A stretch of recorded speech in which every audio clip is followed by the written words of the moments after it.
January 17th, 1950. 7:10 p.m. 165 Prince Street, Boston's North End. 5 workers were finishing their shift, counting the day's collections. Cash, checks, money orders, the usual end-of-day routine. They'd done this 1,000 times before. But tonight was different. The door opened. Nothing unusual about that.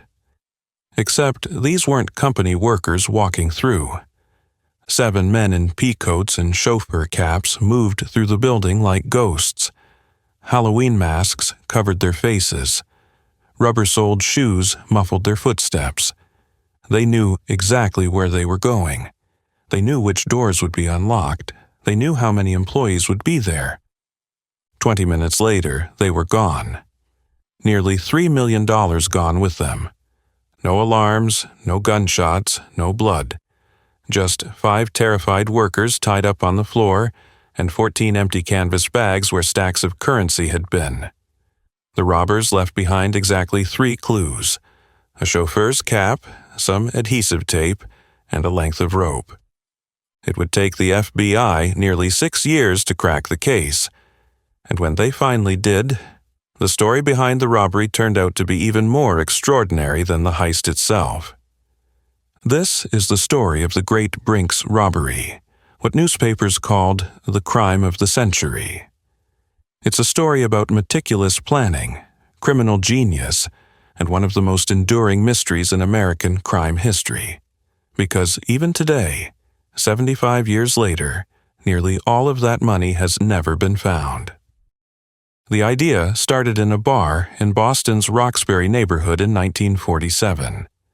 Anthony Pino sat at the counter of Joseph McGinnis's liquor store, like he did most evenings. Pino was 45 years old, heavy-set, with a mind that never stopped working. His criminal record stretched back decades: burglaries, robberies, petty thefts. Once, he'd even been arrested for stealing a dozen golf balls. But nobody in Boston's underworld called him small-time. They called him one of the best casemen around. Someone who could study a target for months, learn every detail, find every weakness. That evening in 1947, Pino had an idea. He'd been watching the Brink's building on Federal Street. He'd noticed the patterns, the schedule, the vulnerabilities. McGinnis listened. He was 50 years old, a liquor store owner with a past that included convictions for robbery and narcotics. Where Pino was the planner, McGinnis was the organizer. Together, they started putting together a crew. They needed professionals. Men who could be trusted. Men who wouldn't panic. Men who'd stay quiet after the job was done. Joseph Specs O'Keefe was their first recruit. He was skilled at breaking and entering, methodical, smart. His close associate, Stanley Gusciora, came next. Then they brought in more experienced men: Adolph Jazz Maffei, Michael Geegan, James Faherty, Thomas Sandy Richardson, Henry Baker, Vincent Costa, and Joseph Banfield. 11 men total, all career criminals, all from the Boston area, all with experience that would prove useful. But there was a problem. In December 1948, after months of planning, after studying the Federal Street location, mapping every detail, Brink's moved. They relocated to a new building at 165 Prince Street in the North End. Everything they'd learned was useless. They had to start over. Some crews would have given up. Not this one. They started again. What happened next was remarkable in its patience and precision. For 18 months, members of the gang took turns watching the new Brink's building. They stood on street corners. They sat in parked cars. They positioned themselves on nearby rooftops with binoculars. They learned the schedules of every employee. They timed when deliveries arrived. They watched how the money was handled. They even learned to read the building itself. They could tell what kind of activity was happening inside just by watching which lights were on. But watching wasn't enough. They needed to get inside. This is where things got audacious. Members of the gang started entering the Brink's building at night. They wore stocking feet to muffle their footsteps. They moved like ghosts through the hallways. They learned how every door opened, which way it swung, where the locks were positioned, where the vault sat, how many steps from one room to another. Then they started taking the locks. One at a time, over several months, they removed lock cylinders from the doors. They brought them to a locksmith, who had no idea what these cylinders were from, and had keys made. Then they returned the lock cylinders before anyone noticed they were missing. The outside door lock presented the biggest risk. Someone might notice it was gone during business hours. So they installed a temporary replacement cylinder while the original was being copied, then switched them back. 5 different locks. 5 separate occasions. Never caught, never suspected. O'Keefe and Gusciora handled another crucial detail. They broke into a protective alarm company's office and studied the plans for Brink's security system.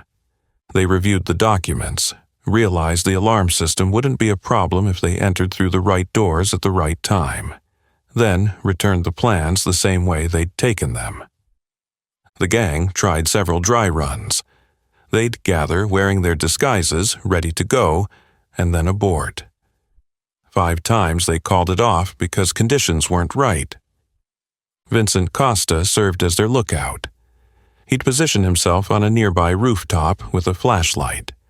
When he saw the vault was open and fewer guards were on duty, he'd signal. Only then would they proceed. This level of preparation was unheard of. Most robberies in 1950 were smash-and-grab operations, quick, violent, chaotic. This was something else entirely. By early 1950, the gang was ready. They'd picked their date carefully. January 17th fell right after the holiday season, when Brink's would be handling large amounts of cash.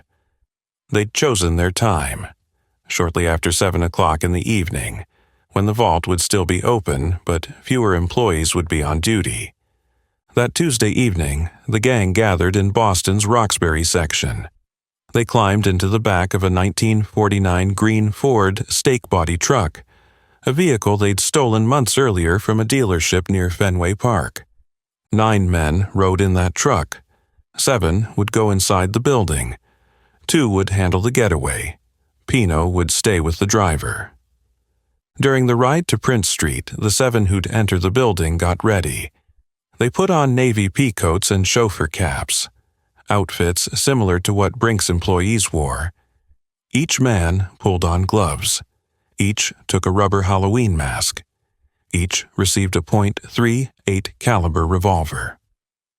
The truck approached the building slowly. They looked toward the rooftop where Costa was positioned. They saw his flashlight signal. The vault was open. It was time. The 7 men climbed out and walked through a small playground to reach the Prince Street entrance. They used their copied key. The door opened smoothly. They were inside. They moved through the building quickly but quietly, past the first door, up to the second floor.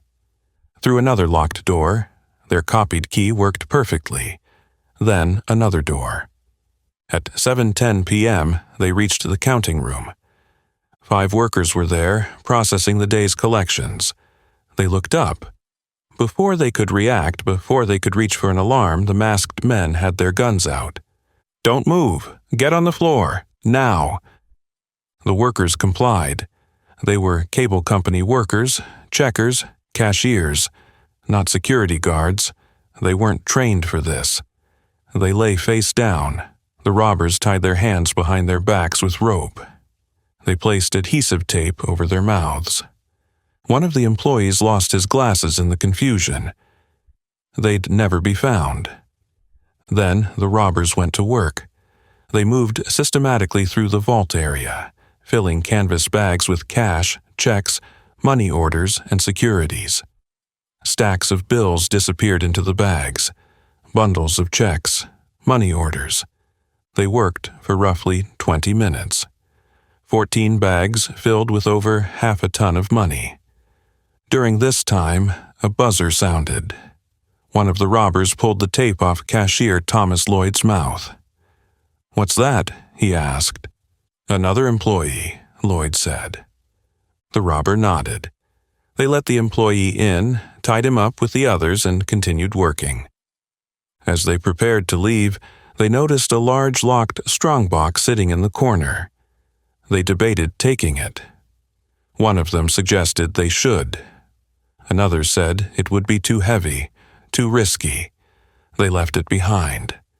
Later, reading newspapers' accounts, they'd learned that strongbox contained another $1 million, the General Electric payroll. They also left behind approximately $1 million in coins and silver. They simply weren't prepared to carry that much weight. At 7:30 p.m., the robbers left the building. They walked back through the playground carrying their 14 bags. They climbed into the waiting truck. And they drove away into the Boston night. The total haul, $1,218,211.29 in cash and $1,557,183.83 in checks, money orders, and other securities. Nearly $2.8 million total, worth roughly $35 million in today's money. It was the largest robbery in American history at that time. At 7:37 p.m., 7 minutes after the robbers left, one of the Brink's employees managed to free himself. He raised the alarm. A Brink's employee immediately telephoned the Boston Police Department. Within minutes, police cars were arriving at 165 Prince Street. Special agents from the FBI joined them soon after. Police Commissioner Thomas Sullivan sent out a mobilization order for all precinct captains and detectives. This wasn't just another robbery. This was huge. But when investigators entered the building, they found almost nothing to work with. The employees could describe what happened, but their descriptions were vague. 5 to 7 men, maybe. Navy pea coats, chauffeur caps, Halloween masks completely covering their faces, rubber-soled shoes, gloves, professional, precise, quiet. The robbers had touched everything with gloves on, no fingerprints. They'd left behind a chauffeur's cap, but it was clean. The rope and tape used to bind the employees could have been purchased anywhere. How had they gotten through all those locked doors? The locks showed no signs of forced entry. None. The investigators were baffled. By the next morning, the story was on the front page of every newspaper in America. The crime of the century, they called it. Brink's Inc. offered a $100,000 reward for information leading to arrests. The insurance company added another 5% of any recovered cash. J. Edgar Hoover, director of the FBI, personally took over supervision of the investigation. This case would become a priority. The FBI began receiving tips immediately. Hundreds of them. Then thousands. Citizens from across the country offered theories. Former prisoners claimed they'd heard conversations in jail about someone planning to rob Brink's. Underworld informants whispered names. Every lead was checked. Most went nowhere. One citizen in California suggested the money might be hidden in the Atlantic Ocean near Boston. The FBI had already conducted a detailed survey of the Boston waterfront. Nothing. A man in Bayonne, New Jersey, was reported to be spending large sums at nightclubs and buying new cars. Investigators tracked his movements on January 17th. He wasn't involved. Rumors pointed at the Purple Gang from the 1930s. That lead dried up too. Then, in February 1950, some boys found guns on a riverbank in Somerville, Massachusetts. One of them had been taken from a Brink's employee during the robbery, but the guns had been wiped clean. No useful evidence. In March, investigators found pieces of a green Ford truck at a dump in Stoughton, Massachusetts. It had been cut apart with an acetylene torch. The motor had been smashed with a sledgehammer. This was the getaway truck, but whoever destroyed it had been thorough. Still, it was progress. The truck had been stolen from Boston, and several suspects in the case lived near Stoughton. The list of suspects began to narrow. Among the early suspects was Anthony Pino. His reputation preceded him. Police knew him as an excellent caseman. When they looked at the Brink's robbery, the meticulous planning, the inside knowledge, the precision, it bore what investigators called Pino's trademark. But when they questioned Pino about his whereabouts on January 17th, he had an alibi. Almost too good an alibi. He'd been at his home in Roxbury until around 7 p.m., he said. Then he walked to Joseph McGinnis's liquor store. McGinnis and a Boston police officer could verify he was there, having a conversation with them. A police officer verified the meeting had occurred, but the officer mentioned he'd been talking to McGinnis first. Pino had arrived later. The officer couldn't say exactly when. The trip from McGinnis's liquor store to the Brink's offices could be made in about 15 minutes. Pino could have been at the liquor store shortly after 7:30 p.m. and still participated in the robbery. And what about McGinnis himself? He was well known in the Boston underworld. Previous convictions for robbery and narcotics. Underworld sources described him as fully capable of planning something like this. Joseph Specs O'Keefe and Stanley Gusciora also drew attention. Both had extensive experience with breaking and entering. Both lived near Stoughton, where the truck parts were found. Then, in June 1950, O'Keefe and Gusciora were arrested in Pennsylvania. Police found burglary loot in their car, nothing to do with Brink's, but enough to put them away. O'Keefe was sentenced to 3 years. Gusciora got 5 to 20 years. The FBI tried to interview them about Brink's. Both men claimed complete ignorance. They knew nothing about it, they said. But the FBI kept hearing rumors. O'Keefe and Gusciora were demanding money from people back in Boston. Money to pay for their legal defense.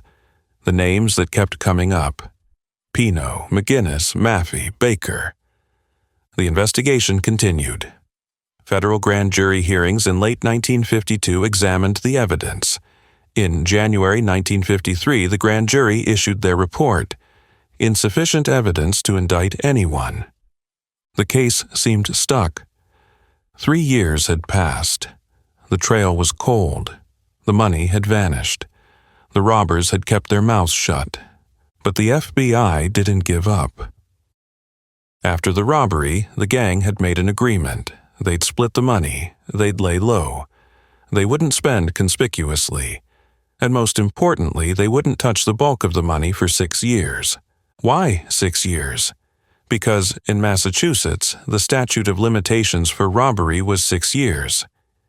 If they could just stay quiet until January 17th, 1956, they'd be free. No charges could be filed. They'd gotten away with it. It might have worked. But human nature got in the way. Joseph O'Keefe was serving time in Pennsylvania for that burglary charge. Before going to prison, he'd given his share of the Brink's money to Adolph Maffei for safekeeping. When O'Keefe asked for some of it to pay his legal bills, Maffei claimed most of it was gone, used for O'Keefe's defense. O'Keefe didn't believe him. From his prison cell, he wrote bitter letters to the gang. He demanded his money. He hinted that maybe he'd talk if they didn't pay up. The gang had a problem. O'Keefe knew everything. If he talked, they'd all go to prison. When O'Keefe was released in March 1954, he returned to Boston angry. He kidnapped Vincent Costa, one of the gang members, and demanded his share of the loot as ransom. Pino paid a small amount to get Costa back. But O'Keefe's actions had crossed a line. The gang made a decision. O'Keefe had to go. They couldn't do it themselves, too risky. So they hired a professional. a hitman from New York named Elmer "Trigger" Burke. Elmer Burke had earned his nickname. He was a professional killer, violent and efficient. His preferred method, shooting people behind the ear. The police had caught on to his pattern, which was why they'd given him the name Trigger. In June 1954, Burke came to Boston on business. His target, Joseph O'Keefe. On June 5th, as O'Keefe was driving through Dorchester, a car pulled alongside his. Bullets sprayed his vehicle. O'Keefe somehow escaped unhurt. 9 days later, another shooting incident, this time involving O'Keefe and Henry Baker. Again, nobody was hit. On June 16th, Burke made his most serious attempt. He found O'Keefe in a Dorchester housing project and opened fire with a machine gun. O'Keefe ran. Burke chased him for 35 minutes, firing dozens of rounds.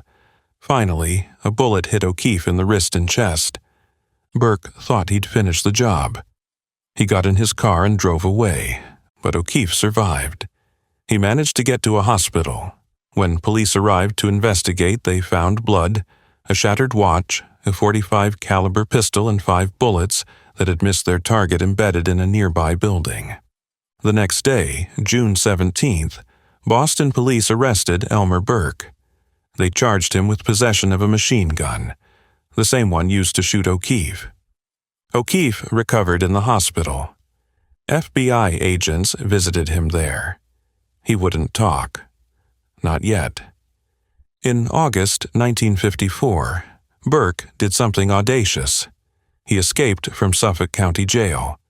A masked man in a guard's uniform appeared at Burke's cell during exercise period, held a gun on the real guard, and helped Burke disappear.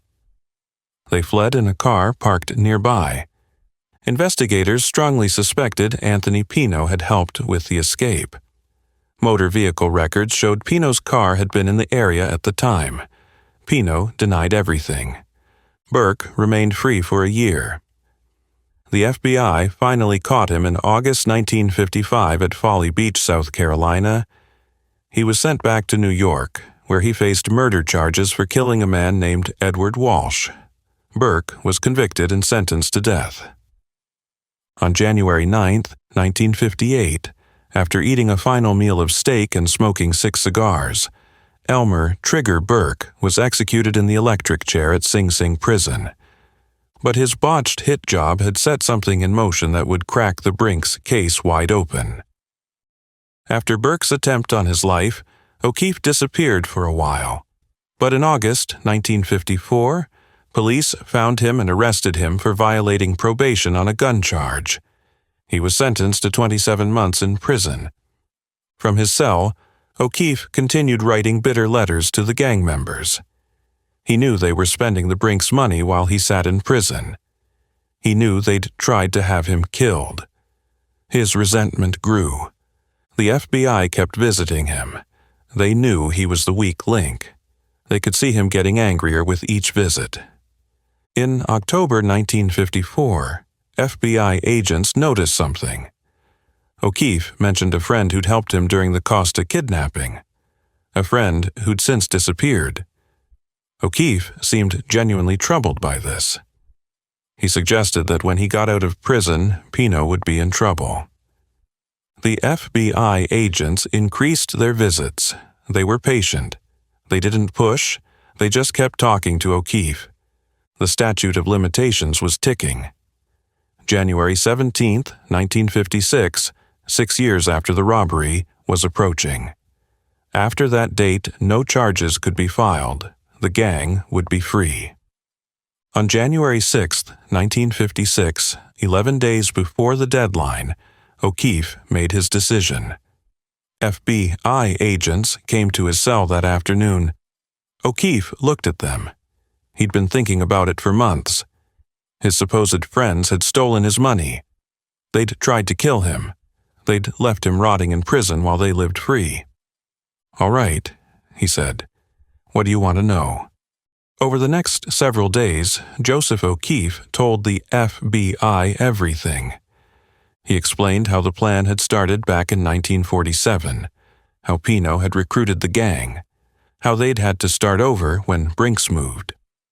He described the 18 months of surveillance, the lock cylinders being removed and copied, the dry runs, the night of the robbery itself. He named all 11 men involved. He explained each person's role. Pino and McGinnis were the masterminds. Vincent Costa was the lookout who'd signaled from the rooftop. The 7 who went inside: O'Keefe himself, Gusciora, Baker, Maffey, Geegan, Faherty, and Richardson. The others handled the getaway. He described where they'd gone after the robbery: to Adolph Maffey's house in Roxbury. There, they'd discovered they had so much money they couldn't count it all in one night. They'd divided it roughly, each man taking approximately $100,000. They'd agreed to hide the bulk of it for 6 years. O'Keefe told them about the guns, the truck, the costumes, everything. McGinnis had been responsible for destroying evidence. The truck had been cut apart. The weapons had been disposed of. The clothes had been burned. The FBI moved quickly. They had 11 days before the statute of limitations expired. On January 12, 1956, 5 days before the deadline, FBI agents arrested Baker, Costa, Geegan, Maffey, McGinnis, and Pino. They caught Faherty and Richardson on May 16th in Dorchester. O'Keefe pleaded guilty on January 18th. Stanley Gusciora never stood trial. He died in July 1956 of a brain tumor. Joseph Banfield had died in 1955. That left 8 men to face trial. The trial began on August 6, 1956. It lasted 9 weeks and cost an estimated $5 million, one of the most expensive investigations and trials in American history at that time. The prosecution's case rested heavily on O'Keefe's testimony. He spent hours on the stand, describing the robbery in meticulous detail. The defense attorneys tried to discredit him.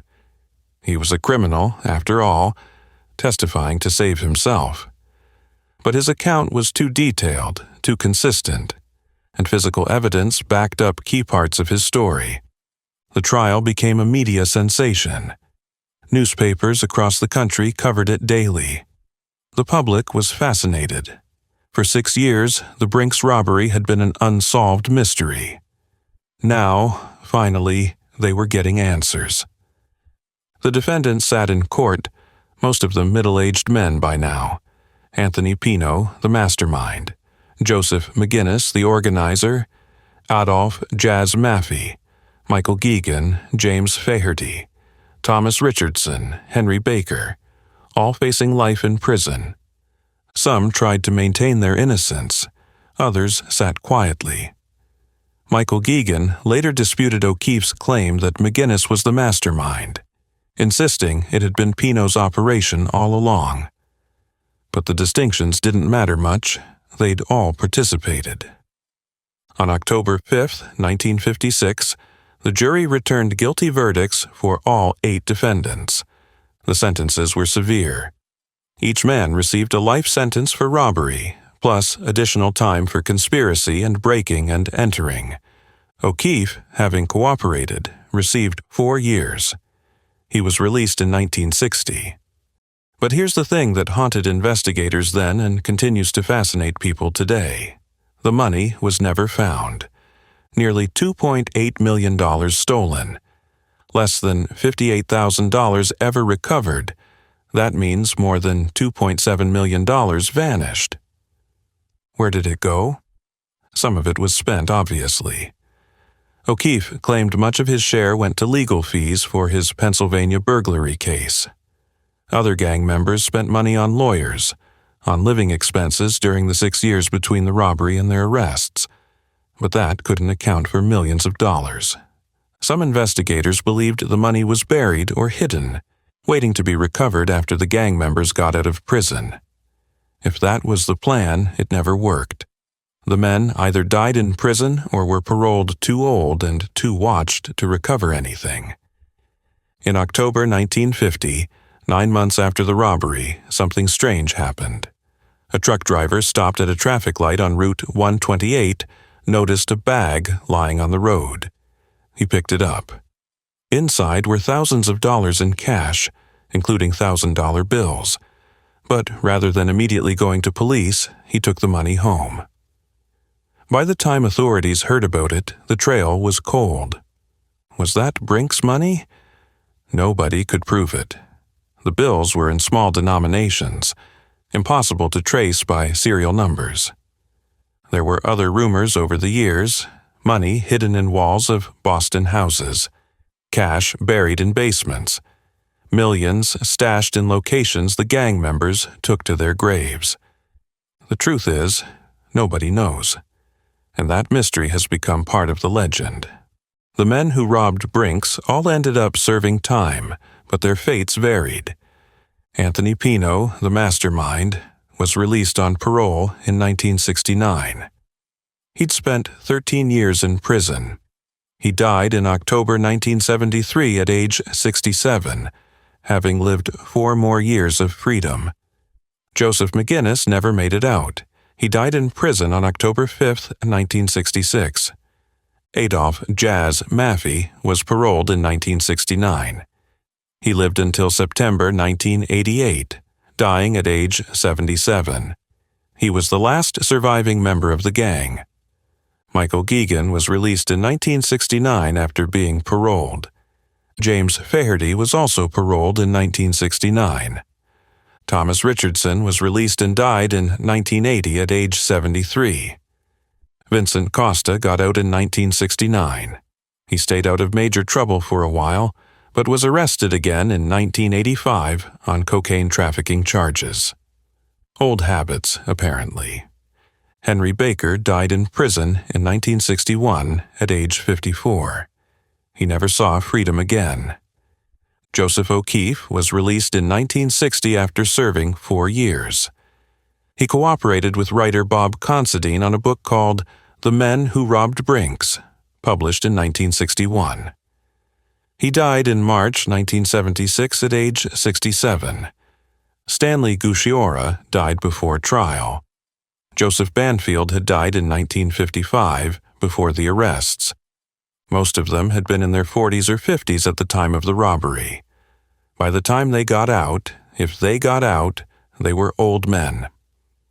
The years they'd spent planning the perfect crime had cost them decades of their lives. The Great Brink's robbery captured America's imagination in a way few crimes ever have. It had everything: meticulous planning, a daring execution, a massive haul, and a mystery that lasted for years. The robbery inspired at least 4 films. 6 Bridges to Cross came out in 1955, before the case was even solved. Blueprint for Robbery followed. Then Brink's The Great Robbery in 1976, starring Darren McGavin, and The Brink's Job in 1978, directed by William Friedkin. Books were written about it. Joseph Dineen, a Boston Globe crime reporter, wrote Anatomy of a Crime during the investigation, which became the basis for 6 Bridges to Cross. He later co-authored The Great Brink's Holdup with Sid Feder in 1961. For the FBI, the case became legendary. They'd pursued thousands of leads over 6 years. They'd interviewed countless suspects and witnesses. They'd never given up, even when it seemed hopeless. The case file grew to massive proportions. It demonstrated both the Bureau's tenacity and the importance of patience in investigation. The robbery changed Brink's security procedures. They overhauled their systems. They changed their locks, all of them. They implemented new protocols. What the gang had exploited wouldn't be exploitable again. But perhaps the most lasting legacy is the mystery itself. That missing money has never been found. For decades, people have speculated about its location. Is it still hidden somewhere in Boston? Was it spent slowly over years, so carefully that nobody noticed? Did some of the gang members have secret stashes that were never discovered? We'll probably never know. The men who knew the answer are all dead now. Adolf Maffei, the last survivor, died in 1988 without revealing anything. What makes the Great Brink's robbery so fascinating isn't just the amount stolen or the planning involved. It's what the case reveals about crime, investigation, and human nature. First, the planning. These weren't impulsive criminals. They spent 2 years studying their target. They removed and copied locks over several months. They conducted multiple dry runs.